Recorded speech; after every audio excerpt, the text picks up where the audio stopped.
안녕하세요. 커피앤톡입니다. 오늘도 방문해 주셔서 감사드리고 이야기를 들려드릴게요. 우리 가족은 부모님, 친오빠, 그리고 저로 총 4명이에요.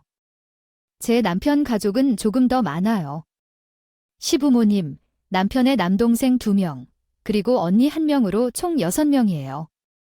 그래서 제게는 동생이 2명이 있어요. 하지만 두 동생들은 제게 있어서 쉬운 상대가 아니었어요. 오늘은 그 이야기를 들려드릴게요. 저는 현재 작은 학원에서 간호 및 사무 업무를 맡고 있어요. 제 남편은 치매 환자 돌봄 센터에서 일하고 있어요. 둘 다 높은 월급을 받지는 않지만 함께 일하며 행복을 느낄 수 있어서 만족하고 있어요. 제가 다니는 학원은 선생님들끼리 친해지고 학생들도 친절해서 분위기가 아주 좋아요. 제 남편은 따뜻하고 착한 성격으로 남을 돕는 것을 좋아해요. 그래서 치매 환자들을 보살피는 일을 하며 행복을 느끼고 있답니다. 둘 다 위세를 세우는 직업은 아니지만 일상의 작은 행복을 즐기며 살아가고 있어요. 그에 비해 우리 동생 둘은 모두 사립학교 선생님이에요. 그리고 언니는 의류회사에서 일하고 있어요. 그러나 동서 둘은 사립학교 선생님이라 어림없이 해이지만 그들은 너무 자신만만한 듯 했어요. 나는 그들의 이야기를 들을 때마다 제게 비교를 끌어들이고 싶어 하는 것 같았고 남편의 직업을 조롱하거나 비하하기도 했어요. 어차피 내 생일 축하 선물을 돈으로 주기로 했지만 동서들은 그것을 충분히 못 믿어주는 것 같았어요. 어차피 벌어들이는 거 나오니까 못 낼 거면 그냥 따로 선물을 주는 게 어때요? 그냥 선물 세트를 준비하면 좋을 텐데요. 그리고 형님, 차를 좀 바꾸시는 게 좋을 것 같아요. 너무 오래되어 보이고 다니는 걸 부끄러워할 거예요. 내릴 때 다른 사람들이 보는 곳이니까 하차감이 좋은 차로 바꾸세요. 하차감이 중요하답니다. 이렇게 동서들은 계속해서 무시하고 차별했어요. 세 번째 동서는 늦게 신혼여행을 다녀왔다고 했어요. 결혼식 때 바빠서 못 갔던 신혼여행을 뒤늦게 다녀온 거였지만요. 셋째 동선이 부르는 대로 그것을 꺼내왔어요. 앞에 있는 것은 무슨 선물인지 알 수 없었는데 그러면서 스카프를 펼쳐보았어요. 정말 부드러운 실크 원단으로 만들어진 것이었고 그 명품 브랜드의 것이라고 하니까 어머니께서 기뻐하셨어요. 그리고 아가씨가 사용해보라고 해서 화장품을 받아보니 피부를 수분 가득 채워주고 매끈해지는 것 같아요. 그것을 듣고 이제부터 좋은 화장품을 사용해야겠다라고 생각했어요. 셋째 동서는 선물을 전해주면서 시댁 식구들에게 호의를 베풀었어요. 그 과정에서 선물을 주고 다니는데 저는 부엌에서 설거지를 하고 있었어요. 마지막으로 남은 선물을 받을 때 셋째 동서가 저를 부르고 왔더니 자세히 생각해 보았을 때 선물을 잊었던 것 같다고 하면서 가방에서 꺼내주었어요. 저는 결혼 후 처음으로 신혼여행지에서 구입한 음료수인 투플러스를 형에게 건넸어요. 그 음료수는 정말 맛있었어요. 하지만 형이 받은 음료수를 보니 황당한 표정을 지었죠. 아마 형이 선물로 받는 것을 기대하고 있었기 때문에 그 음료수를 받은 것에 조금 기분이 상했던 것 같아요. 하지만 무슨 이유로든 이러한 일들은 가볍게 넘어가는 것이 좋죠. 결국 이런 상황들은 제 손해일 뿐이라는 것을 알기에 크게 신경 쓸 필요가 없어요. 이후 형제자매들이 모여있는 명절날, 우리 가족은 즐거운 대화를 나누며 시간을 보냈답니다. 우리 형제자매 이야기를 들려드리면서 자랑하지만 들렸을 거예요. 우리 오빠는 변호사거든요. 그래서 주변에 변호사 필요한 사람들이 있으면 다 도와줄 수 있다고 해서 얼마나 좋은지 알아요. 살면서 주변에 법률 상담이 필요한 사람 1명 정도는 필요한데 우리 오빠가 변호사라서 얼마나 좋은지 몰라요. 역시 사람은 배워야 한다는 걸 알았어요. 우리 언니는 대형 언론사 기자거든요. 높은 사람들도 연희한테 기자님 하면서 얼마나 공복 중인지 몰라요. 기자가 정말 좋은 직업이라고 해서요. 어디 가든 들어갈 수 있고 특별 대우도 받을 수 있어요. 안 좋은 일이 생기면 기사로 만들어주기도 하니까 정말 믿음직스럽고요. 이렇게 다니던 동생들은 나에게 질문을 했어요. 형님, 형님은 형제자매가 있어요. 전에 들었던 것 같아요. 오빠가 있다고 했었는데 오빠는 뭘 하시는 분이에요? 우리 친오빠는 실제로 34살 때부터 당시 39살까지 경찰 공무원 준비를 했었어요. 경찰 공무원 시험 응시 연령은 40살까지인데 40살 때 시험을 응시하고 떨어지면 포기하고 다른 일을 찾는다고 말했어요. 우리 친오빠는 평생 운동만 한 사람이었어요. 태권도를 하면서 선수 생활도 하고 전공도 열심히 한 사람이었죠. 하지만 한국에서 태권도를 하는 것은 경쟁이 치열합니다. 저는 삶을 바쳤지만 끈질긴 경쟁에 승리하지 못해 선수 생활을 포기해야 했습니다. 그 후 몇 년 동안 태권도 강사로 일했지만 경제적인 이유로 도장을 차리지 못했습니다. 그래서 저는 운동을 그만두었습니다. 그 후 경찰이 되는 꿈을 꾸게 되었지만 운동에 매달리다 보니 공부를 소홀히 해서 제대로 뒤처지고 말았습니다. 저는 항상 부모님께 죄송했고 다른 직업을 찾고자 했지만 어렵다는 것을 깨달았습니다. 내 머리가 나빠 좌절했지만 열심히 노력할 것입니다. 만약 40세 때까지 시험에서 붙지 못하면 포기할 것이며 너 너무 걱정하지 마라는 엄마 아빠의 말씀에 힘을 얻었습니다. 이제 새로운 시작을 했지만 힘겨운 길이지만 분명히 잘 될 것입니다. 내 아들을 믿으니까 걱정하지 말고 열심히 해. 저도 부모님과 같은 마음을 갖고 있어요. 어렸을 때부터 오빠가 운동하는 걸 보면서 언제나 모든 일을 열심히 하는 오빠가 늘 잘할 거라고 생각해왔어요. 평생 처음으로 제대로 된 공부를 하면서 살짝 당황한 적도 있었지만 그럴 수 있다고 생각했죠. 삐끗해도 오빠는 분명 목표를 이루어낼 사람이라고 봤어요. 그러나 지금은 공부를 하면서 돈을 벌기 위해 급한 대로 일을 하고 있어요. 빨리 돈을 벌 수 있는 일이나 시간을 유연하게 쓸 수 있는 일들이었는데 대부분 체력을 요구하는 일들이었어요. 밤새 택배를 분류하거나 음식을 배달하거나 또는 가다반으로 막 노동을 하기도 했죠. 다행히도 오빠는 체력이 좋아서 그러한 일을 하고 난 뒤에도 공부를 할 힘이 있었어요.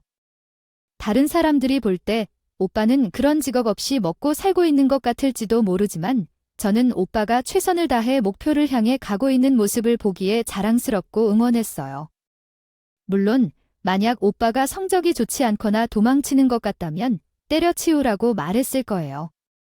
하지만 친오빠는 매년 시험 성적이 점점 좋아지고 있었고 정말 열심히 노력하는 것이 보였어요. 그래서 응원하지 않을 수 없었어요. 하지만 동생들은 이런 상황과 제 마음을 이해하지 못했어요. 동생들이 친오빠에 대해 물어봤는데 사실대로 대답해도 오빠를 비웃을 것이라고 생각했어요. 그래서 거짓말을 할 수는 없어 솔직하게 대답했지요. 제 친오빠가 한 명 있는데 지금은 경찰 공무원 준비를 하고 있어요.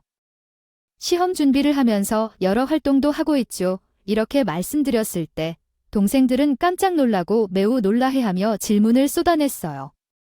어머, 그런데 형님의 친오빠면 형님보다 나이가 많으니까 적어도 30대 후반 아니에요. 그런데 경찰 공무원을 준비하고 계시다니 어찌 생각하시죠? 여러분의 오빠는 정말 용기 있는 분이십니다. 그 나이에 경찰 공무원 준비를 하다니 어떠한가요? 합격할 가능성이 있어 보이나요? 동생들은 매우 무례한 질문을 했지만 저는 신경 쓰지 않고 대답했어요. 합격할 것 같아요. 매년 성적이 오르고 있어서 원래 운동을 하다가 선수까지 했던 분이라 목표를 세우면 반드시 이루는 편이라서 걱정하진 않아요. 답변하던 중 동생들은 그 말을 그냥 수긍하지 않고 마치 재미있는 미끼를 찾은 듯 듣기 싫은 말을 덧붙이기 시작했다. 경찰 공무원 시험 어렵지 않아요? 매년 시험을 보면서 재능이 없는 것이 아니에요? 운동했던 사람이 어떻게 공부를 할 수 있어요? 머리가 안 먹힐 텐데요. 역시 너무 쉽게 용건한 일 아니냐고. 그냥 운동했으면 몸 쓰는 일을 하면 되는데 공무원은 그게 뭐냐. 아무나 하나 날리면 받아먹는 것 같아요. 요즘 사람들은 그게 문제예요. 능력도 돈도 머리도 없는 사람들이 공무원 시험을 준비해서 공무원이 되면 무슨 신분 상승인 줄 알아요. 그래도 꼴랑 200만 원 받는 공무원인데 웃길 뿐이에요. 나는 이렇게 동생들이 오빠에 대해 막말을 하는 것을 듣고 괜히 오빠 이야기를 했다는 생각이 들었어요. 그냥 짧게 말하지도 말았어야 했는데 아무 말도 하지 말았어야 했던 것 같아요. 동생들에게 무시당하는 것은 괜찮았는데 오빠까지 무시하며 무례한 얘기를 하는 것을 보니 정말 마음이 울컥했어요. 어쨌든 더 이상 동생들에게 물어뜯을 미끼를 던져주고 싶지 않아서 그날은 그냥 끝냈어요. 어쩌다가 이렇게 어지러운 봄에 오빠에 대한 생각이 날 정도로 화가 나요. 남욕하더니 왜 그런 거니? 오빠가 이루고 있는 것도 아니고. 그렇게 한 소리 듣고 나면 속이 쓰려해요. 곽박희나 박아도 너무하고 백발이 혈 앞에 격, 멍청해, 구이 없어야겠다거나. 그 기분 알 수 없이 스밀어나서 눈물도 많이 나고. 꼬이다 왜 진지한 생각이 났는지 느낄지도 모르겠어. 그래, 이렇게 짜증이나 모셔 두만 날지 모르게 갖자는 남편한테 심행세 하기도 했어. 고이든지 다시 진짜 속상해 보자고. 오바에 대해 이러면 아는 게 없는데 자꾸 심하로 이거만은 많은 줄 알았더니 납득하게 얼마 전에 동생들이 오빠에 대해 말했던 거네. 물론 동서가 이럴 거로 알았을지 몰라도 고이 정한전 그래? 근데 이런 말 했으니까 몽총해야 될 예고 다 몽투이 부풀리던 평사하긴 자신도 나니까? 남이 되는 일을 계속하나 가까운 이 파괴할 일도 어디 사라진 거 아니요. 곽근 자리에 큰 이거도 아니고 박아도 부피에 떡하면 부탁하다고 당신은 지가 열심히 하면서 오빠는 지가 하고 있는 직업을 끌 때가 분도 나 편이 아니라고 조선 모받지 할명부한테 살아있어요. 그러니까 무시하지 말라고 모받지는 아니겠어요. 오빠는 목표를 향해 열심히 살고 있잖아요. 나도 조슈지라고 자신의 범위에서 열심히 해왔는데 새로운 일을 준비하고 있는 중이니까. 그래도 그렇게 노력한 사람이 바보는 아니야? 운동하는 사람이 이건 나빠지고 공퀴오인 된 건 아니고 당신은 자들하고. 이런 걸 태어났을지를 해보면 정말로 소든지 과하다고. 제가 울집 뻔하더니 남편한테 소두를 할게요. 하자 동서들은 저나 남편이 무시하는 경향이 있다는 것을 알고 있던 남편이 저 대신 화를 내주기로 하는 이야기입니다. 여보, 재수 씨들이 하는 말 다 헛소리야. 귀담아 듣지 마. 자기들이 뭘 안다고 형님한테 그런 소리를 해. 그거 다 재수 씨들이야말로 공무원 되고 싶었는데 못 되어서 하는 소리야. 재수 씨들도 원래 임용고시 봐서 공립학교 선생님 되고 싶었다면서. 사립학교에서 선생님 되었으니 그걸로도 충분하고 선생님인 건데 그렇게 생각하는 게 아니잖아. 맨날 자격지심이 있어서 공립학교 이야기 안 꺼내는 걸 알지? 본인들도 못했는데 형님이 공무원 된다고 하니까 질투하고 무시하고 싶어서 그러는 거야? 그런 헛소리 귀려 들을 거 없어. 형님이 얼마나 열심히 사는 분이고 좋은 분인데. 그렇게 성실한 사람은 분명히 뭐든 이루는 사람이야. 여보, 속상해 할 거 없어. 여보가 속상하면 나도 속상하니까. 이제 신경 쓰지 마. 남편이 그렇게 대신 화를 내주니 고맙기도 하고 속상한 곳이 풀어지는 것 같았어요. 그래서 저도 다시 웃음이 나서 남편에게 대신 화내줘서 고맙다고 말했어요. 그리고 동서들의 막말은 잊어버리기로 하였어. 하지만 그 후에 다시 시댁에 모인 자리에서 동서들은 또 무례한 소리를 하는 것이었네요. 형제님, 이번에 오빠가 시험에 합격했다더라요. 그때는 제가 경찰 시험이 끝난 후였어요.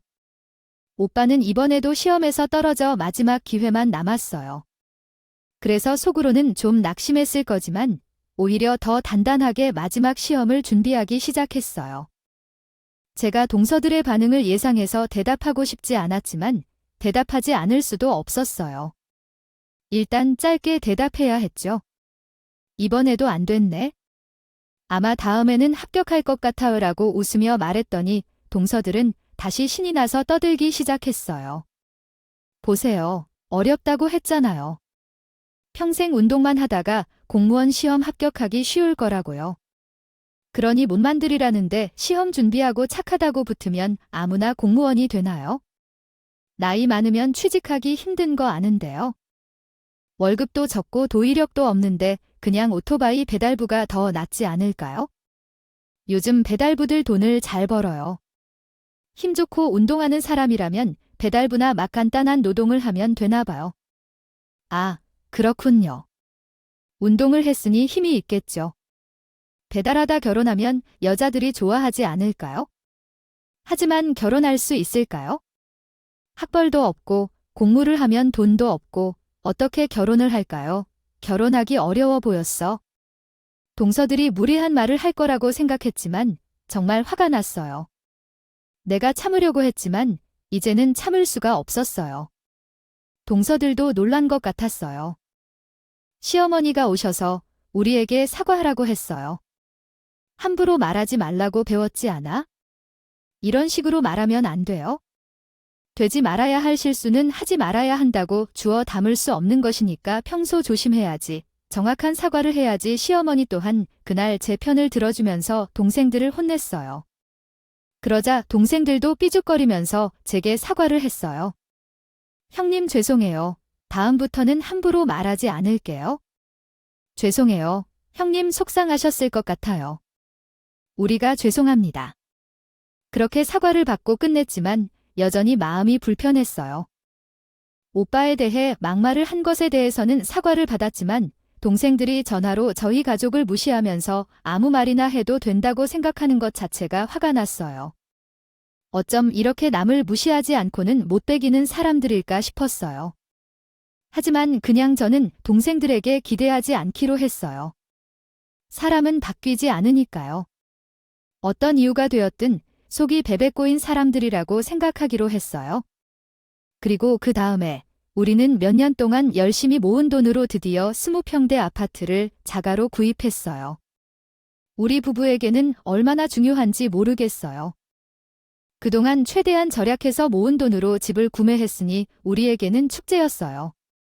그래서 시부모님께도 말씀을 하여 주인공은 집들이를 준비했는데 손님이 동서들과 함께 왔다. 동서들은 집을 둘러보며 좁다며 놀려댄다. 점점 더 큰 집으로 바꾸기 위해 노력하는 주인공이 있었다. 아마 한 번쯤은 가능할 수도 있겠다. 인생에서 이런 곳에서 살아보기는 조금 그렇죠. 노력 좀 해보세요. 동서들은 다시 이런 무례한 발언을 했어요. 하지만 그날은 내 마음이 여유로웠어요. 그래서 나는 씩씩 웃으며 그런 말을 하는 동서들을 보며 가소롭게 쳐다봤어요. 동서들은 그런 나를 의아하게 쳐다보면서 말했어요. 왜 그렇게 재미있어요? 기분 나쁘게 왜 씩씩 웃어요? 저런 작은 집에서 그렇게 좋으세요? 동서들이 기분 나쁘게 하든 말든 나는 대답도 하지 않고 혼자 웃고 있었어요. 사실 그날 나에게 무기가 있었어요. 그것은 동서들의 약점이었죠. 그날은 진짜로 집들이를 하는 날이 아니었어요. 사실 무례한 동서들을 잡아 넣는 날이었죠. 그날을 위해서는 몇 달 전으로 거슬러 올라가야 했어요. 사실 우리 형은 40살이 되던 그해 기적적으로 경찰 공무원 시험에 합격했어요. 저희 가족 모두 형을 축하하며 기뻤어요. 그 후 형은 경찰서에서 근무를 시작했고 형이 근무를 시작한 때 수사견도 시험에 합격했어요. 수사견 시험은 형사가 될 수 있는 시험이에요. 경찰이어도 시험에 합격해야 형사가 될 수 있어요. 형은 오랜 시간 동안 경찰 공무원 공부를 해서 그런지 몰라도 수사견에 합격했어요. 시험에 합격하면서 형사가 되었습니다.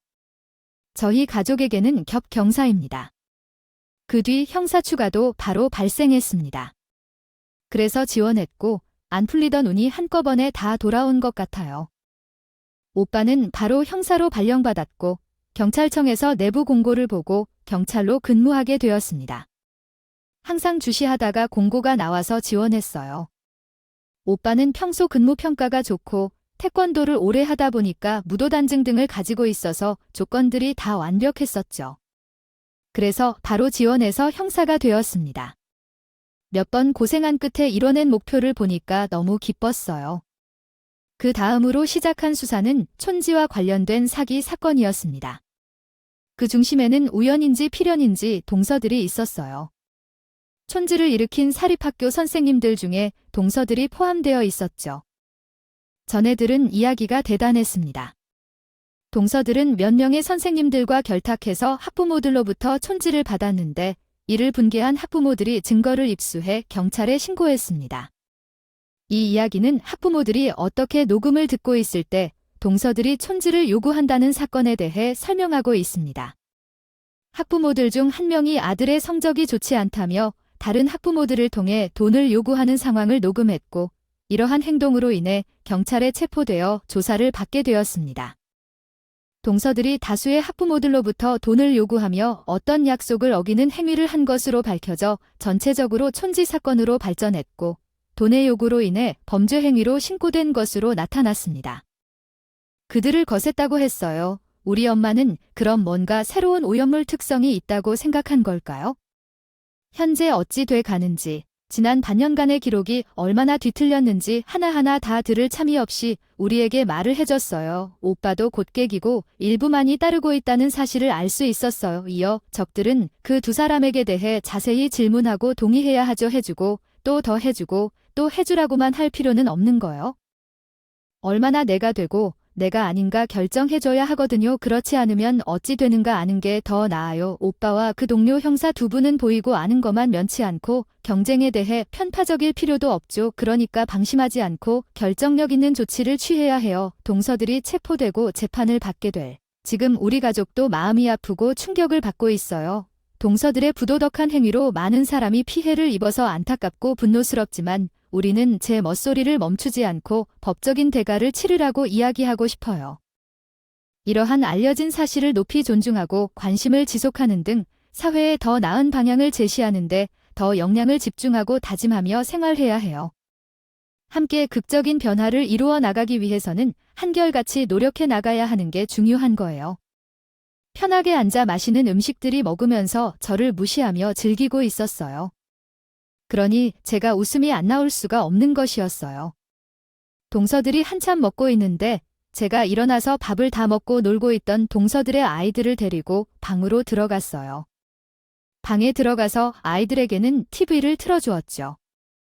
잠시 여기에서 놀고 있으라고 하면서 말이에요.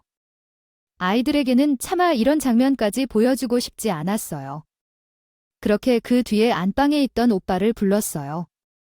오빠는 동료 형사분과 함께 거실로 들이닥쳐 형사 배지를 보여주면서 말했어요. 경찰입니다.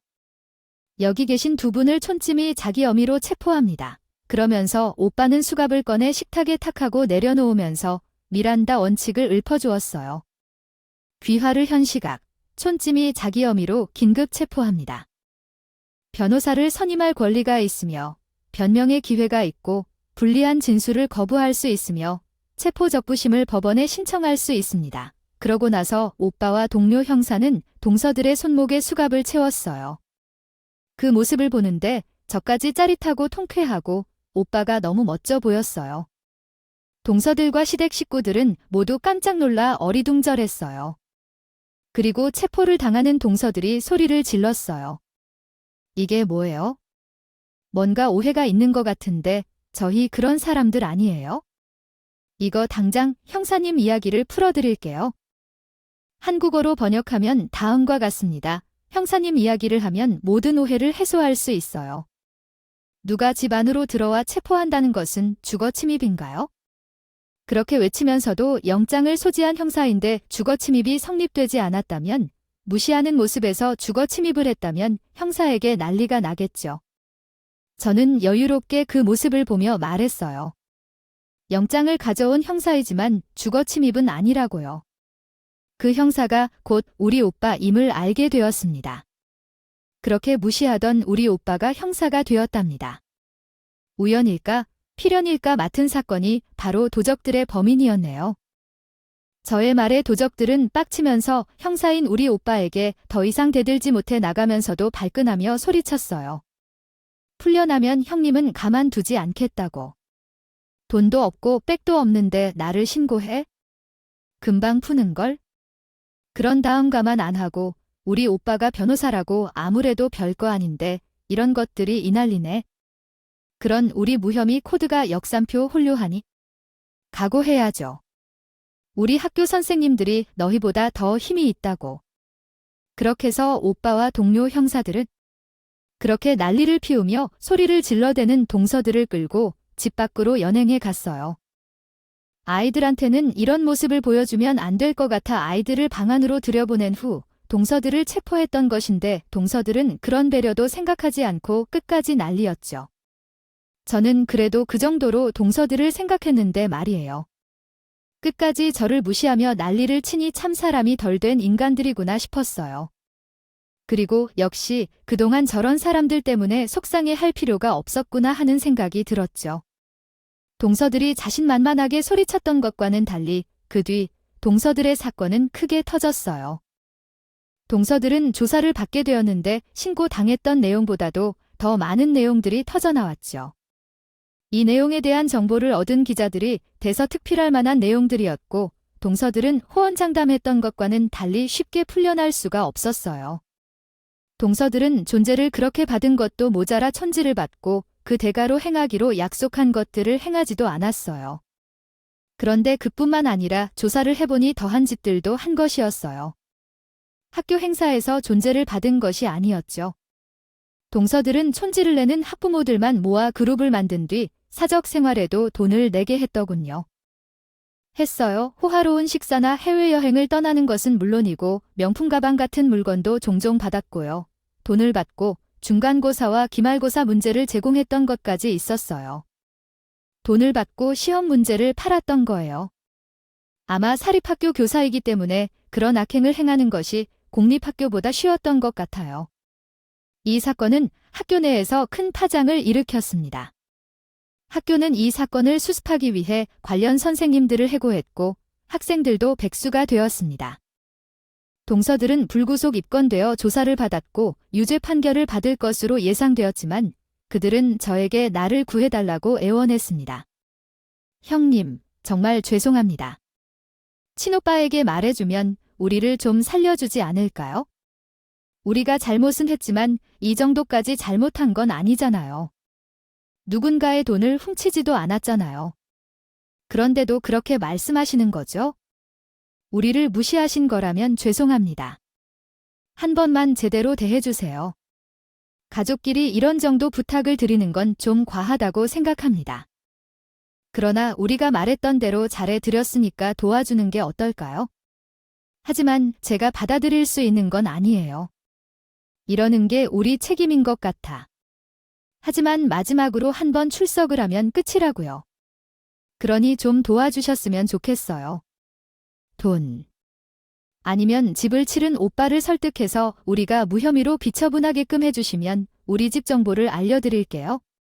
그거로 되겠어요. 혹시 형사가 원하는 게 뭐예요? 그럼 짐은 형님한테, 차는 형사님한테 대출 요청하는 거예요. 아니면 현금으로 드릴게요. 그러니 좀 고려해주세요. 저희가 잡히면 형님 집에서 지내야 되는데 얼굴에 물린다고요? 동서들이나 똑바로 해야지. 우리 오빠는 형사가 아니거든. 판사나 검사가 아니거든. 그리고 그 짓은 동서들이 저지른 거잖아요. 누님. 아래는 한국어로 쓴 이야기에 대한 번역입니다. 일을 하고 착하게 살아야겠다는 생각이 들어서 최근에는 죗값을 받아야겠다고 생각하고 있었어요. 그리고 어떻게 하다 보니 우리 오빠가 똑같은 느낌을 가지고 있는 것 같았어요. 돈을 향한 욕심이 있으면서도 우리를 무시하던 그들이 놀랍게도 우리가 받지 않겠다고 하는 것이었어요. 우리 오빠는 항상 바르고 성실하며 도덕적인 사람으로 보였습니다. 너희들은 쉽게 받아들여 가지만 그런 더러운 돈은 우리는 받고 싶지 않았죠. 그러니까 어차피 범죄를 저질러서 형량을 살게 되면 돈이 중요한 것은 아니지만 현재는 벌금을 내야 하는 상황에서도 돈을 잘 챙겨야겠다고 생각하고 있어요.